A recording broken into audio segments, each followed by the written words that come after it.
ஒட்டுமொத்த தமிழர்களை திரும்பி பார்க்க வச்ச விக்னேஷ் சிவன் அப்படி ஒரு நிகழ்வு தான் விக்னேஷ் சிவன் சமீபத்தில் அரங்கேற்றி இருக்காரு. சமீபத்தில் நயன்தாரா தனுஷோட பிரச்சனை பூதாகரமாக வெடிச்சது. அந்த வெடி சத்தத்தை இந்த நிகழ்வு தற்போது குறைச்சிருக்கு அப்படின்னு தான் சொல்லணும். புதுச்சேரிக்கு கெத்தா காரில் வந்து இறங்கிய விக்னேஷ் சிவன் கேஷுவலா ஒரு டீலிங்கை செஞ்சிருக்கிறாரு.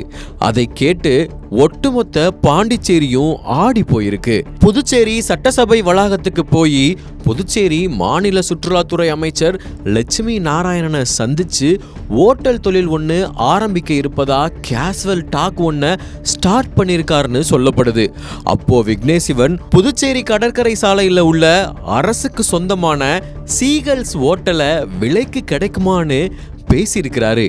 அவர் சொன்னதை கேட்ட அமைச்சர் லட்சுமி நாராயணன் ஒரு நிமிஷம் ஆடி போயிருக்கிறாரு.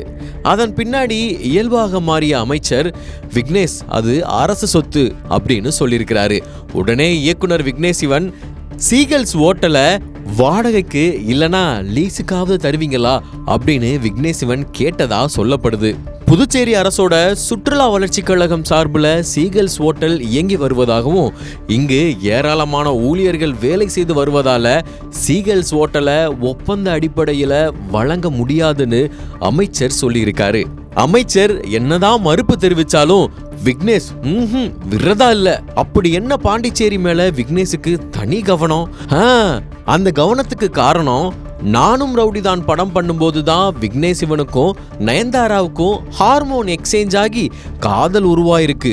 அதுவாக கூட இருக்கலாம் அப்படின்னு சினிமா விமர்சகர்கள் பேசிக்கிட்டு இருக்கிறாங்க. சரி, கதைக்கு வருவோம். தொடர்ந்து அந்த சந்திப்புல கடற்கரை பகுதிகளில் உள்ள ஓட்டல்கள் தனியார் வசம் இருக்கு, அதில் ஏதாவது ஒன்று கிடைக்குமா அப்படின்னு விக்னேஷ் சிவன் கேட்டதா கூறப்படுது. அதற்கு அமைச்சர் பதில் அளிக்கையில் புதுச்சேரியில் உள்ள பல்வேறு கடற்கரைகள் கடந்த 2017ஆம் ஆண்டிலேயே டெண்டர் விடப்பட்டு ஏலத்தோட அடிப்படையில் தனியார் வசம் ஒப்படைக்கப்பட்டிருக்குன்னு சொல்லியிருக்கிறாரு. இப்போ அதுல எதுவும் பண்ண முடியாது அப்படின்னு விக்னேஷ் சிவன்ட்ட அமைச்சர் சொன்னதா சொல்லப்படுது. அப்பவும் விக்னேஷ் சிவன் விடுறதா இல்ல. தொடர்ந்து பேசிய நயன்தாராவின் கணவர் புதுச்சேரிக்கு வரும் சுற்றுலா பயணிகளை கவரும் வகையில இசை நிகழ்ச்சி நடத்த ஏதாவது இடம் கிடைக்குமா அப்படின்னு கேட்டிருக்கிறாரு.